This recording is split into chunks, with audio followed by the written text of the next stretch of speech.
Halo teman-teman, perkenalkan nama saya Fernando Mani. Saat ini saya duduk di bangku kelas 12 SMA, tepatnya di SMA Negeri 1 Bitung, Provinsi Sulawesi Utara. Dan saat ini saya akan meresensi buku yang telah saya baca buat teman-teman semua.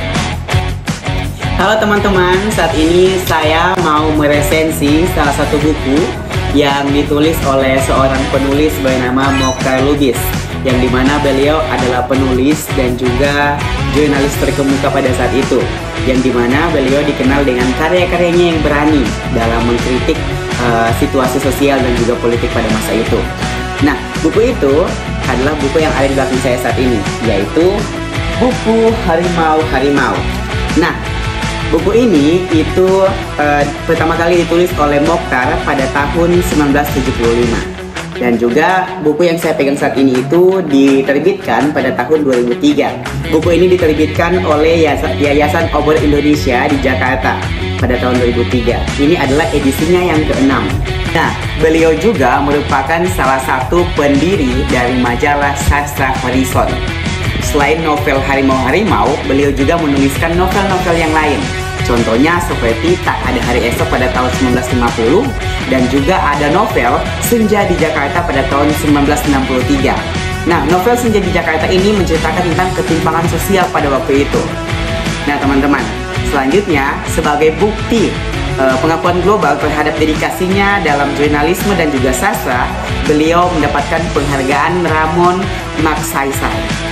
Nah teman-teman, novel ini saya pilih sebagai bahan resensi karena dalam novel ini dapat menjadi sebagai bahan refleksi, yang dimana dalam novel ini menceritakan tentang manusia yang dapat menjadi seperti harimau bagi sesamanya. Nah teman-teman, novel ini ditulis ketika si pengarang atau kita sebut Mokhtar Lubis itu berstatus sebagai tahanan politik karena mengkritik rezim pemerintahan Orde Lama, yaitu masa pemerintahannya Presiden Soekarno. Nah, sebagai tahanan politik, Mokhtar Lubis dipenjarakan tanpa melalui proses pengadilan yang jelas atau tanpa proses pengadilan yang resmi. Peristiwa ini dipandang sebagai bentuk bahwa kezaliman penguasa saat itu sangatlah berpengaruh. Konflik di antara manusia dan juga alam, serta manusia dan juga diri mereka sendiri, itu menjadi tema utama dalam cerita kali ini, yang dimana ketakutan terhadap harimau itu secara perlahan mengikis sisi kemanusiaan mereka dan membawa mereka pada titik terendah mereka. Di akhir cerita, Buyung yang paling muda itu mengambil inisiatif untuk menghadapi harimau dan juga memimpin sisa rombongan yang masih selamat. Novel ini bukan hanya sekedar tentang kisah petualangan di hutan, tapi juga ini menjadi potret mendalam tentang sifat dasar manusia saat dihadapkan pada situasi ekstrim.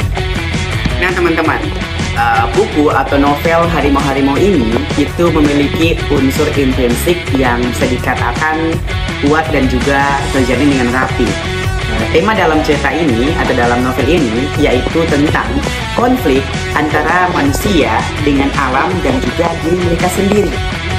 Mokhtar Lubis menggambarkan bagaimana manusia yang dihadapkan pada ancaman yang nyata dan akan mulai menghadapi ketakutan internal dan juga dosa masa lalu mereka. Nah, harimau dalam cerita ini itu bukan hanya sekedar sebagai sebuah predator, tetapi ini juga merupakan simbol dari dosa-dosa dan ketakutan yang menghantui mereka. Nah, alur yang digunakan adalah alur maju dengan ketegangan yang terus meningkat, atau dengan kata lain atau bahasanya yaitu alur progresif. Nah, mulai dari perjalanan yang damai hingga pelan-pelan muncul teror harimau yang satu persatu korbannya mulai jatuh, hingga pada puncak konflik internal yang memperlihatkan sisi gelap dari setiap karakter. Nah, salah satu kalimat yang saya ingat yaitu kalimat dalam halamannya pada halaman 113, paragrafnya yang keempat itu mengatakan bahwa hati nurani manusia memburu-buru minta pengakuan. Nah, ini itu menjadi interpretasi kuat terhadap inti dari cerita dalam novel Harimau-Harimau ini. Nah, frasa ini menggambarkan momen krusial yang dimana para tokoh yang terperangkap dalam ketakutan dan juga ancaman akan harimau itu dipaksa untuk menghadapi bukan hanya bahaya dari luar, tetapi juga lawan-lawan di dalam diri mereka sendiri, yaitu dosa-dosa dan juga rahasia tersembunyi dari mereka sendiri. Nah teman-teman, selanjutnya untuk penokohan dalam novel ini itu sangat kuat, sama seperti alurnya tadi, menunjukkan karakteristik yang berbeda-beda dari masing-masing tokoh.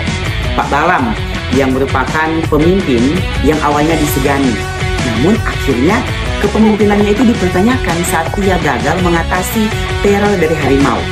Ya, lalu ada Pak Haji Rahmat, tokoh religius yang seharusnya menjadi penenang, namun justru menjadi pemicu konflik dengan membongkar aib dan juga dosa masa lalu.